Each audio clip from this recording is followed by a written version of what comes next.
You're watching the 49ers Report by Chat Sports. Coming up on today's show, a live mailbag. During our live show, we go live on the 49ers Report every single Tuesday, 7 o'clock Eastern, 4 o'clock Pacific. Make sure you subscribe and join us, and give me a follow on Twitter at Chase_Senior. I'm inching closer and closer to 5,000 followers. I am verified. Somehow Jack gave me the blue check mark. Hit me up. Let's talk Niner Gang on the Twitter sphere. We start off this mailbag with this question from Gopher Baroque. 49ers O-line, running backs, D-line, and cornerbacks need vast improvements to defeat Seattle. Yeah, the O-line has to be a little bit better. Trent Williams able to spring free Trey Lance on that quarterback sprint left for that touchdown right before the half was very impressive. Alex Mack really struggled for the first time as a Niner against Green Bay. The running backs, yeah, they have to be a little bit better, but do you blame that on the offensive line deficiencies? Daniel Brunskill has really been bad throughout the first 3 games of the season. But in pass pro, Trent Williams, Mike McGlinchey, they've been very, very good. Defensive line does have to get a lot more pressure on Russell Wilson, than they got up against Aaron Rodgers. And if that's the case, I think the Niners have a really good chance of winning this football game. And when you get pressure on the quarterback, it makes the back end's job a lot easier. That's what needs to happen for this defense to be successful because they are so thin in that defensive secondary. Christopher Vigil, a $50 super chat. Is this real? Damn. Christopher Vigil with the $50 super chat just to see the beer bong. So Trace Gerard is going to have to do a beer bong. We'll do that after this mailbag. So for those of you watching after our live show, you won't be able to see it, but this is why you subscribe and join us for the 49ers Report live every single Tuesday, 7 o'clock Eastern, 4 o'clock Pacific. Billy Ritchie, do you think we should go and look for a number 1 corner so we can compete in our division?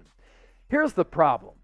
Cornerback is such a much-needed position all across the league, and there aren't a lot of top-tier cornerbacks who are available out there. Xavier Howard and the Miami Dolphins able to come to an agreement on a contract restructure to give him some guaranteed money. I don't think the Patriots are going to trade away a guy like Stephon Gilmore. So you're left with second-tier options and third-tier options. That's why the Niners have to go out on a Tuesday and sign Buster Screen, a journeyman slot corner. Could they go after a Richard Sherman? You make moves like that. You bring in Josh Norman, Drake Kirkpatrick. Those are more feasible moves to make with the available options that are out there, but also the money that you're giving up. I just don't see what you give up to trade for a top-tier cornerback, and there's reasons why there aren't a lot of them out there on the open market. Boobies, nice name there. Do you expect the Niners to make a trade for a DB? CJ Henderson went for so cheap. Can Drake Kirkpatrick help? If I was the Niners, I would have been all in on C.J. Henderson. This is a former first-round pick with a lot of pedigree. And the Carolina Panthers, a team that I think is on the rise under head coach Matt Rule, owner David Tepper, they only got him for a third-round pick and a tight end. So that's a steal. Now, C.J. Henderson hasn't lived up to the lofty expectations that were kind of thrust on him coming out of the college ranks when he was a former first-round pick. But if I'm the Niners and I'm thin at the secondary spot and a guy like that is out there, I would have pulled the trigger on that deal because 1, he's affordable, 2, he's under contract, and 3, the upside there is great because he does have potential and pedigree. Speaking of the 49ers secondary, grade it for me right now. A, B, C, D, or F. I think they've played like a C unit. With Jason Verrett, I said all along they were at a B level, but without him, I think they've dropped to a C level. Orlando Ventura, appreciate you, man. I know that you've been tuning into everything that we do here. Is there any possibility that the 49ers can make a trade with the Patriots for a cornerback like Stephon Gilmore? Yeah, I mean, Gilmore's been injured to start the year, and I know that he has some contractual problems with his deal with New England. He is going to be extremely, extremely expensive when he does restructure that deal or maybe even hit the open market as a free agent to sign elsewhere in free agency. Here's the problem. The Niners don't really have a lot of money to fork over for a cornerback like that. So the thought of going after Stephon Gilmore is great. The reality of it is somewhat slim. Tristan McDaniel. 49ers win or lose against the Seahawks, do you think we see more of Trey? I'd love to see more Trey Lance. I think Kyle Shanahan should put him in the game more because he makes the offense less predictable and more explosive. So I'd like to see Kyle Shanahan implement him more in certain situations, especially in the red zone. But also, I think he can add a lot to the pass game with his ability to take the top off of the defense. Do I think the Niners win against the Seahawks? They're 3-point favorites. They're coming off a bad loss, but Seattle's coming off 2 bad losses. A comeback win for the Titans 2 weeks ago, and then they go on the road and lose to a Vikings team that I think is somewhat mediocre. It's going to be a very, very tough game, but I'll ride with the Niner gang. Miggy Moneybags. Hopefully you got the money bags. Do you think the 49ers will sweep the Rams the way they have the past few seasons? The past few seasons, the Rams have been much different than they are this year, as evidenced by how well they played against the Tampa Bay Buccaneers at the beautiful new SoFi Stadium. I mean, Matthew Stafford, that upgrade, just from the eye test from Jared Goff, is massive. There's a huge gap there. Matthew Stafford is a much better thrower of the football and can just do so many more things through the pass game than Jared Goff could. I think Sean McVay did everything he could with Goff, and he made Goff look like a competent quarterback. But now you don't have to rely on Goff to just get by and be average. Now Sean McVay has Matthew Stafford at his disposal, who has been a very, very elite quarterback for a long time from a statistical perspective, not necessarily wins.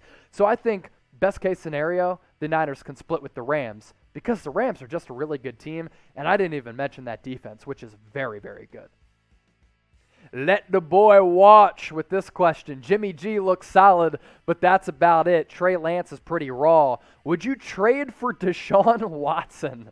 We're already going after Deshaun Watson trades, huh? Okay, interesting there. No, because of the legal situation, I'm staying far, far away from Deshaun Watson. When you evaluate him as a quarterback, he's only 26 years old. He is truly elite. He is great. He can do some special things throwing the football as well as running it. He's got that dynamic ability that you hope Trey Lance at some point will have and be able to display with more playing time.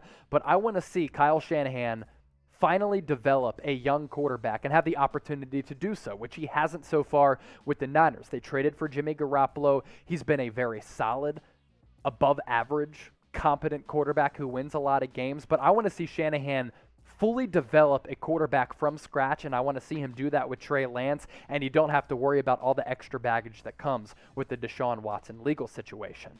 I voiced my opinions on it. What do you all think? Would you trade for Deshaun Watson? Type Y for yes, type N for no. I'm going to go back to see what you all say about this, because Watson, when you throw all of the legal stuff aside, he's great. Move ahead in this mailbag with this question from Joe Evans. No money for big free agency help, last in the NFC West, and no playoffs. So Joe Evans, after 3 games, he's saying the Niners are screwed. He's going doomsday scenario on all of us here. I think the Niners are plenty talented to compete for the NFC West. I think the Niners are plenty talented to make a deep run in the playoffs. I do have concerns about that secondary, but they have elite talent at the defensive line, elite talent on the offensive line, elite talent at the skill positions. If Trey Lance plays, I think he can unlock this offense a little bit more. But even with Jimmy Garoppolo, he can win you a lot of games. And that drive to go ahead late in the game against Aaron Rodgers was very impressive. That's what he's capable of as well. TAA Spartan, do you think the Niners secondary will struggle this week against Russell Wilson and the Seahawks' loaded receiving core? I do. And here's the thing about Russ. When you go up against him, you really have to have a disciplined pass rush. If you get past your pass rush lanes and you overcommit, Russell Wilson's going to burn you. And even when you think you have Russ bottled up in the pocket, he somehow squirms free and is able to chuck it deep for a 50, 60-yard back-breaking gain. And Tyler Lockett, elite wide receiver. DK Metcalf, one of the best and most physically imposing wide receivers across the league. So I do think the Niners secondary is going to struggle a bit. That's why this game is so big for the Niners defensive front, because if you don't give Russell Wilson any time to throw, that impacts what Seattle does on offense.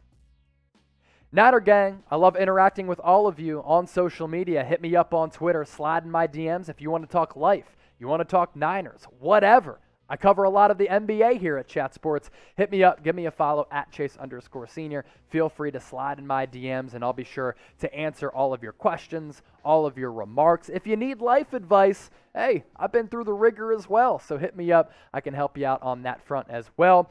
The link for my Twitter and Instagram is in the description of this video. It's actually the same handle on both social media platforms, so if you don't have Twitter and you have IG, you can still hit me up at Chase_Senior. Tariq, is there a cornerback you'd like to see the 49ers trade for before the trade deadline? I mean, ideally, it's a Stephon Gilmore or an Xavier Howard. Other than that, you know, I'm really not sure who the Niners could go after in the trade market. I mean, there have been a couple of guys who haven't really played well. Flowers with Seattle hasn't been up to par. So is he going to be on the trade block as his playing time decreases? That's a possibility. If the Eagles are just one of the worst teams in the league and they look like it against the Dallas Cowboys on Monday Night Football, could Darius Slay be on the market? That's a possibility as well. Darius Slay can still play. He is also a top 5 highest paid cornerback in the league, though, so that's a problem for San Francisco.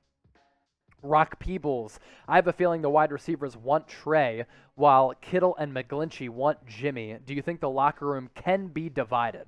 So I think there's something to this. I think Jimmy Garoppolo has the respect and the admiration of the entire locker room because he seems like a very likable and relatable guy. And I think because of that, he gets along nice and well with all of his teammates in that locker room. So I think because of that, there is a mutual respect between him and all of his teammates. But I think a George Kittle, I think a Deebo Samuel, a Brandon Ayuk, the other skill position players on this roster do see that Trey Lance is just built different than Jimmy Garoppolo. Jimmy G, as I always say, very solid quarterback, winning player. I like what he brings to the table, but he doesn't have the arm strength of Trey Lance. He doesn't have the running ability of Trey Lance. He's not as fast. He's not as quick. He's not as strong. Like, those are all just facts. And when you see the potential on display, you're like, holy shit, this team could be very special. And I think the players aren't dumb. They see that as well. Ronaldo Cabrera, Chase Senior for president. You know, I've thought about getting into politics, but I don't think I want to because all the hypocrisy from all of our politicians nowadays is just disgusting to me. So I think I'm going to stay out of the political game, and I think I'm going to continue to talk sports and talk Niners football because I think that's where my strengths lay. So Ronaldo Cabrera, I appreciate that. Could I do a better job in office? I don't know. I think I do a pretty good job in office. Don't you guys think? Be a pretty good president. But I also haven't met the age requirement to be a president. So bar's not high. I think it could be, producer Sam. So, hey, Ronaldo, I appreciate that compliment. Subscribe to the channel. Of course, we hit you with the latest news and rumors, breaking news when it happens, live shows every Tuesday, watch parties as well, which have been a raging success so far this year. But we also love interacting with the Niner Gang. Our mailbags are a part of that, where I can answer all of your questions. So hit that subscribe button down below and subscribe to the channel.